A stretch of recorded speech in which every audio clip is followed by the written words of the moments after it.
ఏంటక్కో variety ఫిష్లు పట్టుకొని కనిపిస్తున్నావు అనుకుంటున్నారా? నేను ఎప్పుడు నా ఛానల్లో చూపించలేదు. మా ఇంట్లో చిన్న అక్వేరియం అయితే ఉంది.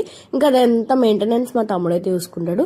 దాంట్లో చేపలు తెస్తుంటాడు, వేస్తుంటాడు, అవి పోతే ఉంటాయి. ఇంకా అట్లా అట్లా క్లీనింగ్ చేస్తుండ అనమాట. ఇవాళ చాలా మన లవ్ స్టోరీ విషయానికి వస్తే అసలు మా ఇంట్లో అయితే రచ్చ రచ్చ అయింది. ఇంకా తెలిసిన తర్వాత నేను ఎంత చెప్పినా వినలేదు, మా అమ్మ ఎంత చెప్పినా వినలేదు. మా మమ్మీ కొంచెం కన్విన్స్ అయింది అప్పటికి, కానీ మా అమ్మమ్మ చాలా సపోర్టివ్గా ఉండే. ఎందుకంటే మా బావ అన్నోన్ పర్సన్ ఏం కాదు, మా అమ్మమ్మ వాళ్ళ ఆడపడుచు కూతురు కొడుకు అన్నమాట. బయట ఇస్తే ఎలానో ఉంటది, ఇంకా తెలిసిన అబ్బాయి కదా బానే ఉంటది అన్న భరోసా మా అమ్మమ్మ చాలా చెప్పింది. మా డాడీకి అయితే అయినా కూడా ఒప్పుకోలేదు.